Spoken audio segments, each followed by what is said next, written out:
quem era o rei Carlos Alberto e, finalmente, a passagem do rei Carlos Alberto pelo Porto e a sua morte aqui nesta casa. Eu sei por experiência própria, por experiência familiar, como é difícil explicar o que era ser-se membro da monarquia de Sardenha no princípio do século XIX.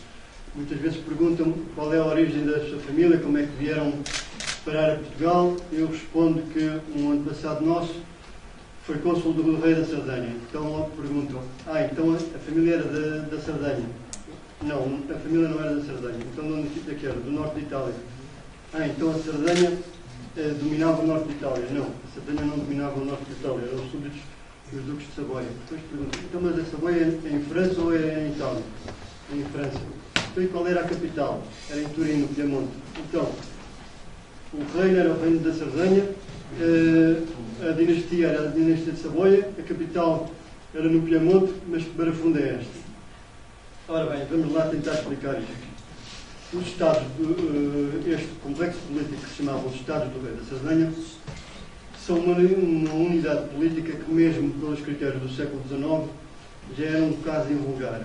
Um conjunto de territórios franceses e italianos que não têm entre si nem unidade geográfica, nem linguística, nem étnica.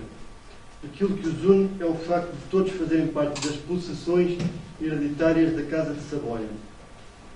Não se pode dizer que um destes territórios domina os outros. Cada um deles tem o seu peso político e simbólico no conjunto. A Saboia deu a origem, o nome e as armas da dinastia.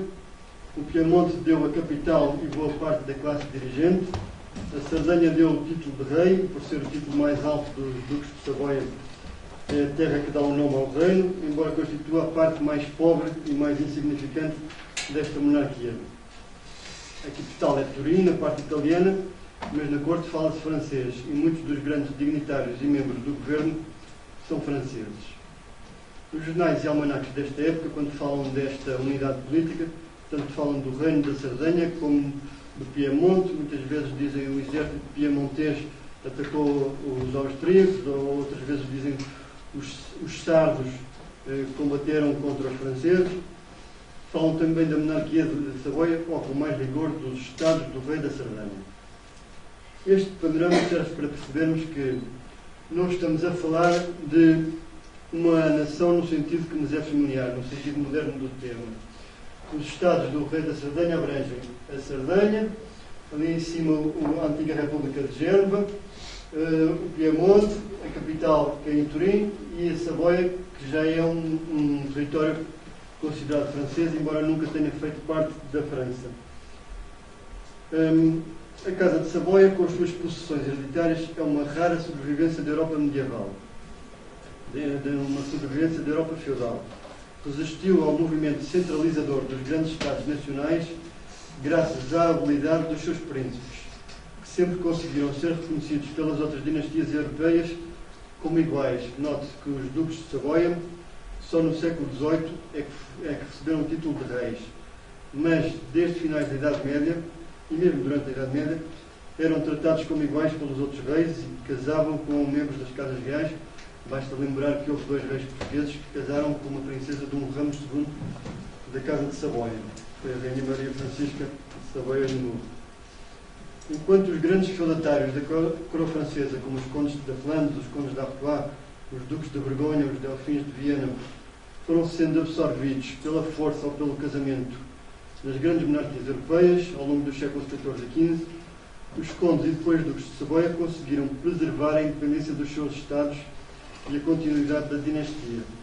Não faltaram as ameaças, as cobiças e as maquinações para desapossarem a Casa de Saboia dos seus territórios, mas em várias ocasiões o excepcional valor militar e político dos membros desta dinastia valeu-lhes a conservação e até o aumento dos seus estados. No século XVIII, os duques de Saboia ascenderam finalmente ao estatuto de reis. Primeiro foram reis da Sicília, em 1713, pelo Tratado de Utrecht. Depois, a Espanha recuperou a coroa siciliana em 1718 e os duques de Saboia receberam, em compensação, no ano de 1720, a ilha da Sardenha com o título de reis. No princípio do século XIX, por isso, os Estados do Rei da Sardenha parecem uma unidade política antiquada, que não está de maneira nenhuma destinada a tomar o comando do grande movimento nacional que há de levar a Itália a recuperar a sua grandeza e a sua unidade política, perdida desde a queda do Império Romano do Ocidente. A Itália foi particularmente prejudicada e humilhada pelas guerras napoleónicas.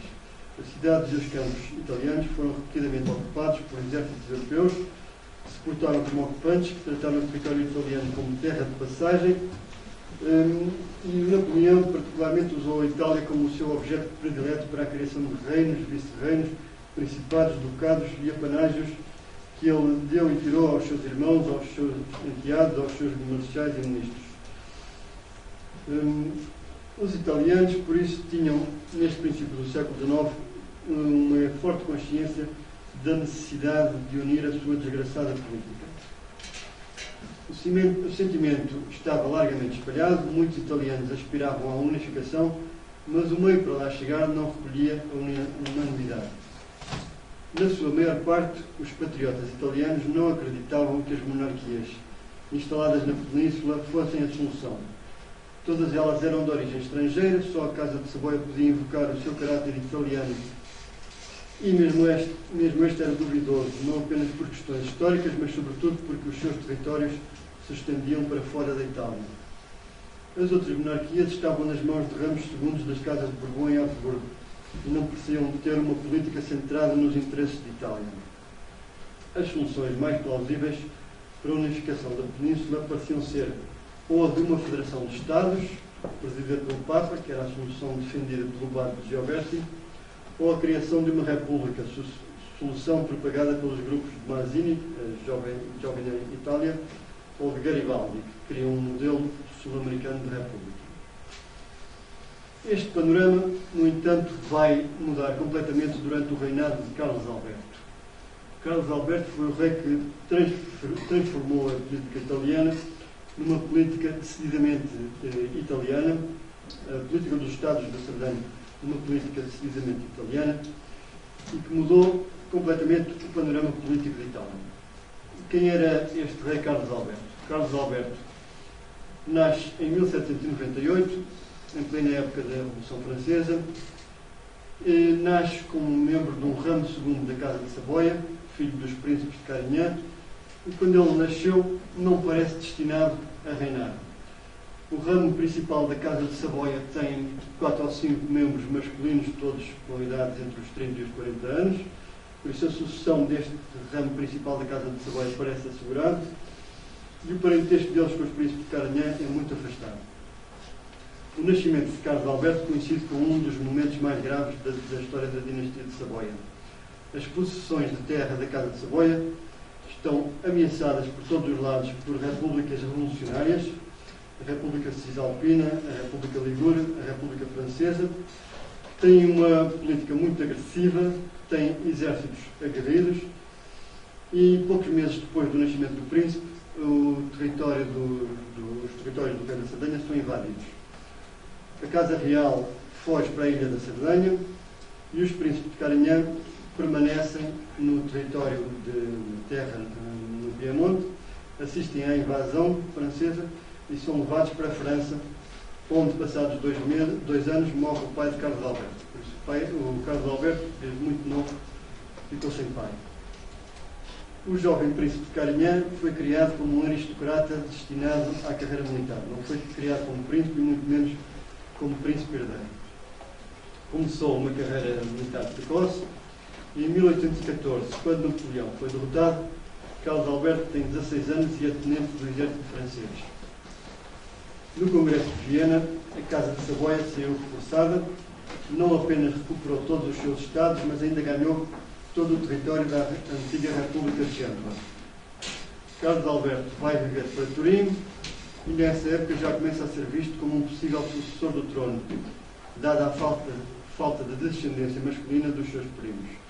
A Casa de Saboia tinha lei sálica, por isso só podiam suceder os ramos masculinos, e os príncipes do ramo principal já tinham todos uma idade em que não parecia que pudessem ter descendência masculina.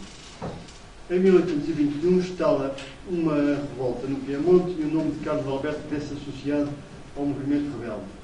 Apesar disso, são-lhe confiados cargos cada vez mais importantes e o príncipe de Carignan vê-se investido como herdeiro do rei Carlos Félix.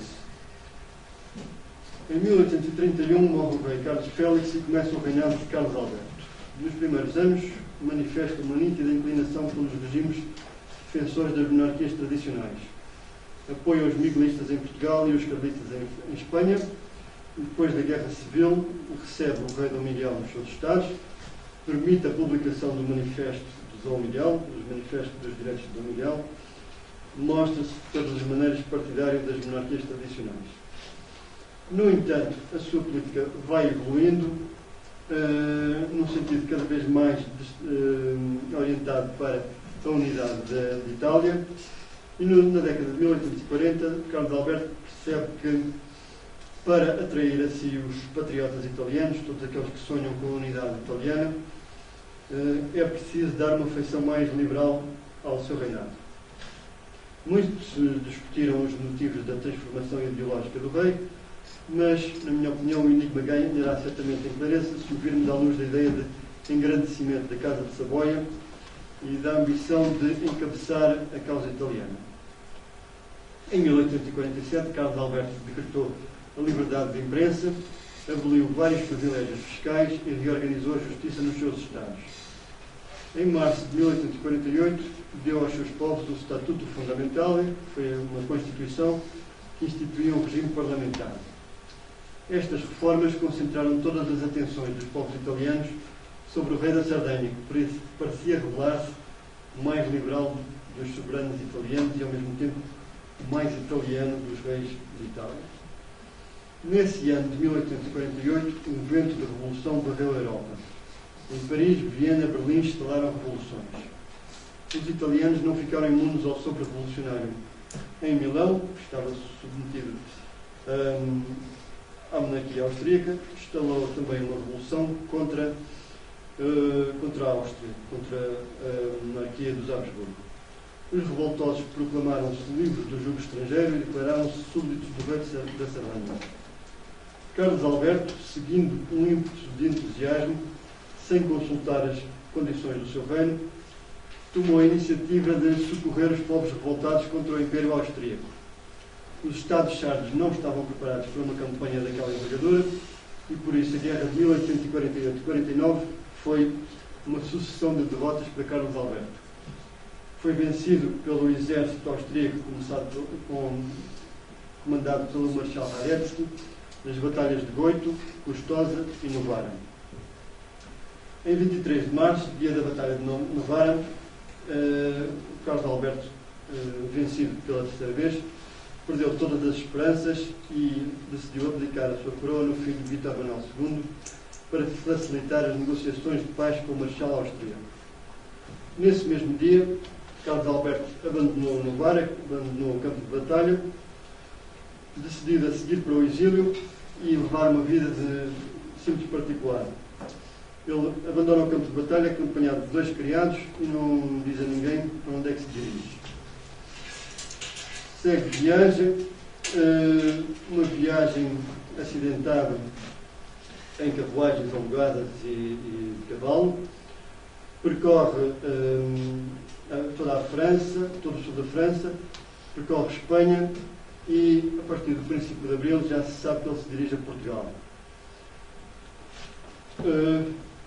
A viagem que foi feita em condições particularmente duras afetou fortemente a condição de saúde do rei.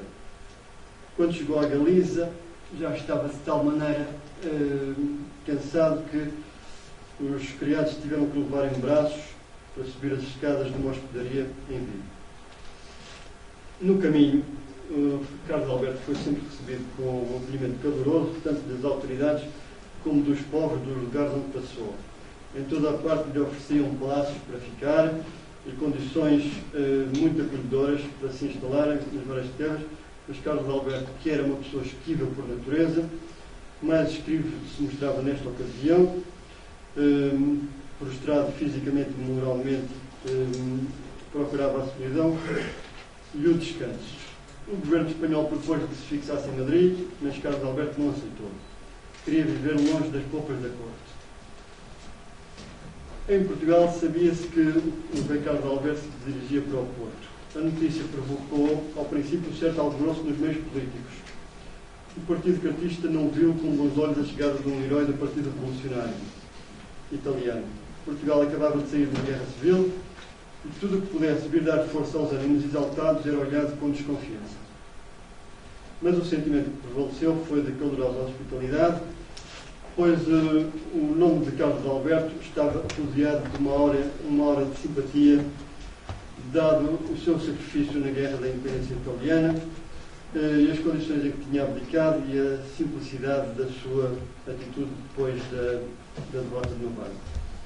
A rainha Dona Maria II mandou preparar o Palácio de Belém, o Duque de Palmela preparou a sua quinta em Sintra para acolher o rei Carlos Alberto. Todas as portas se abriam para o acolherem com a dignidade própria à sua hierarquia. Mas Carlos Alberto recusou todas as galas e toda a agitação da corte, todas as ofertas que lhe faziam. À chegada do rei Carlos Alberto ao Porto, esperavam no lugar do Carvalhido todas as autoridades civis e eclesiásticas e muita população do Porto. O rei recusou a oferta do Palácio Episcopal para ficar alojado e aceitou apenas uns quartos que estavam preparados na hospedaria Peixe. Instalou-se nessa hospedaria e encontrou no Porto um lugar onde quis ficar o resto dos meses que tinha de vida, que não foram muitos. Ele ficou a viver no Porto desde o fim de abril, desde o dia 19 de abril de 1849 até o dia 28 de julho do mesmo ano. Durante o tempo em que permaneceu no Porto, teve 3 moradas. Ao princípio ficou na hospedaria Peixe, depois mudou-se para uma casa na Rua dos Quartéis, casa que tinha poucos quartos e um jardim muito pequeno, e finalmente, por instâncias das pessoas que, entretanto, tinham acolhido no Porto, aceitou mudar para esta casa, para a casa de Entre Quintas, que era de propriedade do António Ferreira Pinto Basto, grande negociante da Praça do Porto. Aqui se instalou com os seus 2 criados, entretanto chegou outro criado para o servir. Ao princípio só tinha este acompanhamento, entretanto recebeu já no Porto a ajuda de alguns súbditos italianos, entre eles, como disse Paulo no princípio, o meu antepassado, o Cavaleiro Bobone, Cavaleiro Mauriciano. Chama a atenção para isto, uma vez que estamos aqui numa reunião da Ordem de São Maurício e São Lázaro.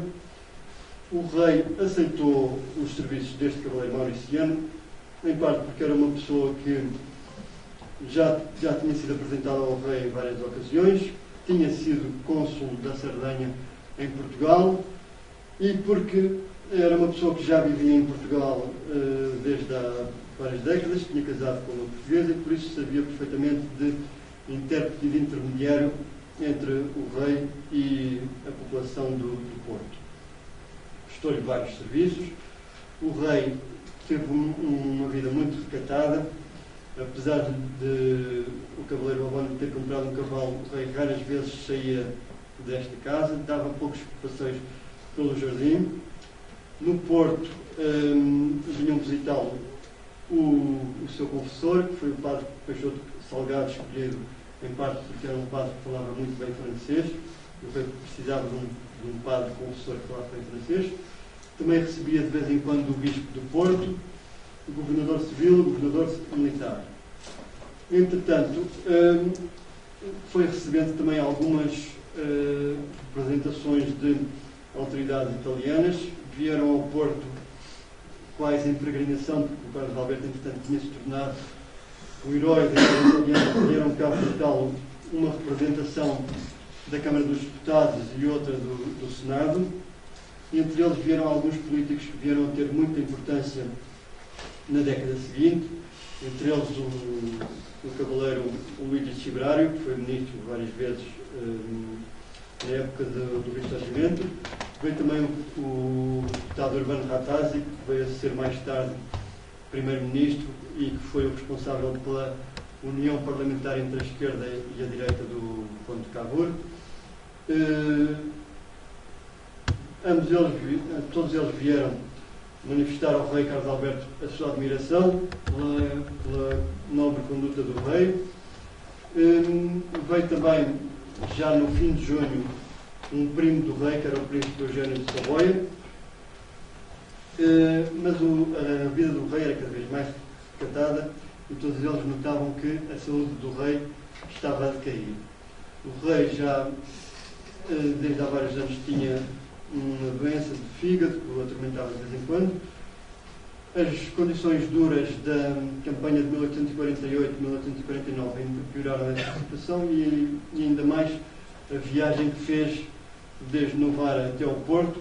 Foram 26 dias de viagem consecutiva em carruagens e a cavalo, jornadas muito duras, e por isso o rei, quando chegou ao Porto, era um homem precocemente envelhecido, com a saúde muito abalada, e os seus súbditos, as pessoas que vinham visitar, notavam que de dia para dia a sua saúde ia enfraquecendo.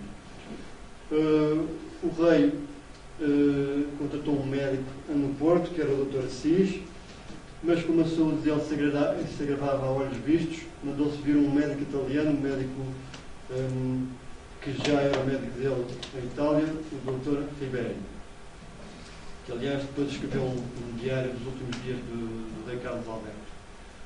A partir do mês de junho, a partir do princípio do mês de junho, o rei ficou de cama e o estado dele ficou agravado pela chegada do príncipe Eugênio, porque deram-lhe a notícia de chofre da chegada de um navio de guerra sardo. O rei, que no dia anterior tinha lido no jornal notícias mais sobre o estado de saúde do seu filho, pensou que vinham dar notícias ou da morte ou do agravamento da saúde do filho, ficou muito preocupado e caiu de cama. A partir do dia 3 de julho já não se levantou mais. De maneira que até ao fim de julho a saúde dele não parou de piorar. Tinham-lhe aplicado alguns dos remédios clássicos da época.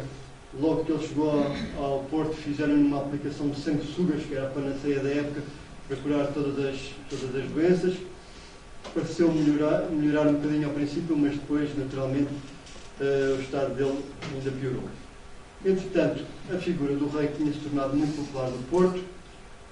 Todos os notáveis do Porto queriam ser apresentados ao rei, queriam vir visitá-los, mas o rei recebia muito pouca gente, dava respostas corteses e simpáticas, mas escusava-se ao convívio com as muitas pessoas que o queriam visitar.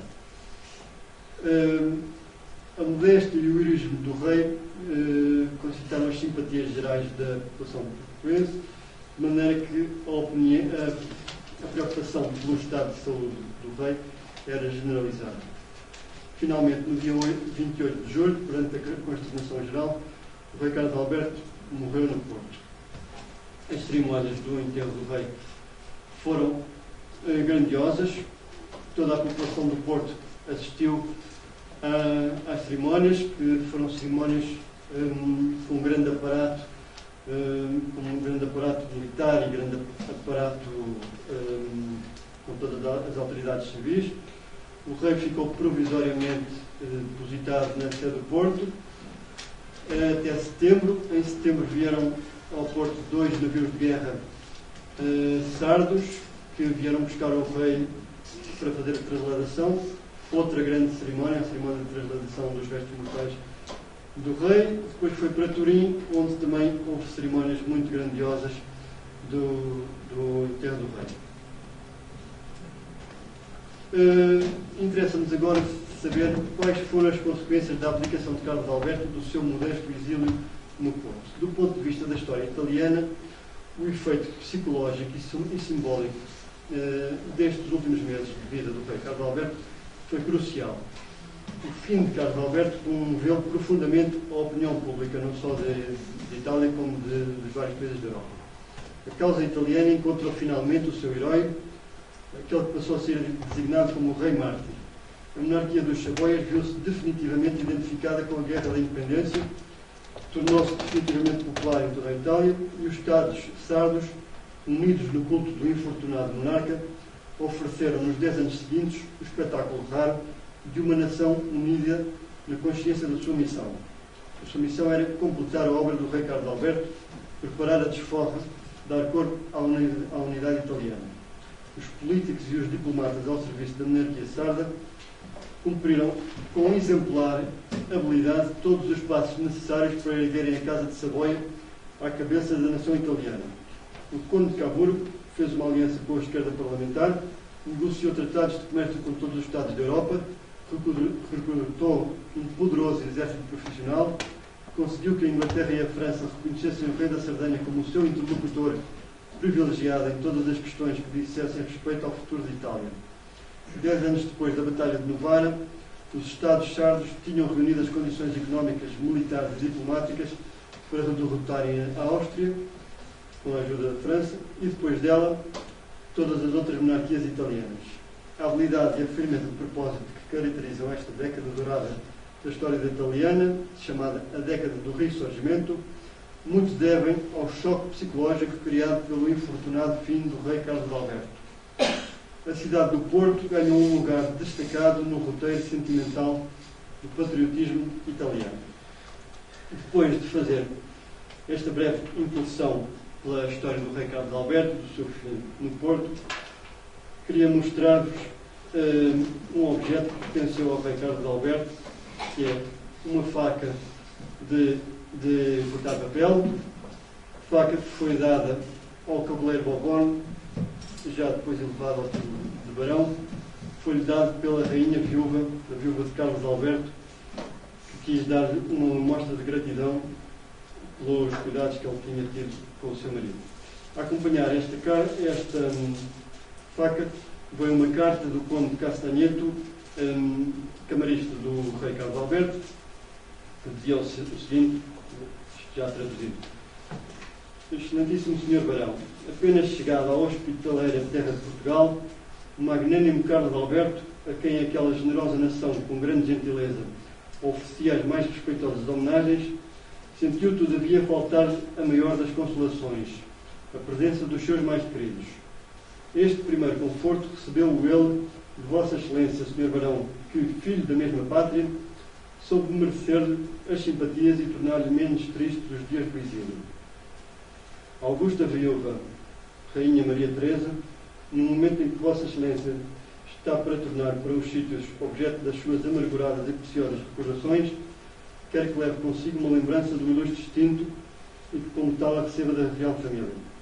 O único merecimento da faca de cortar papel que, em nome de Sua Majestade, eu lhe ofereço, é de ter servido habitualmente ao rei Carlos Alberto e de ter sido tirada de propósito da sua secretária para lhe ser ofertada. Os votos e o reconhecimento da rainha acompanham-me na sua viagem e, pela minha parte, ao mesmo tempo que lhe desejo todas as felicidades merecidas, peço-lhe que aceite os protestos da minha mais distinta consideração. Vossa Excelência, de Castagneto. Agradeço a vossa atenciosa atenção às minhas palavras e muito obrigado.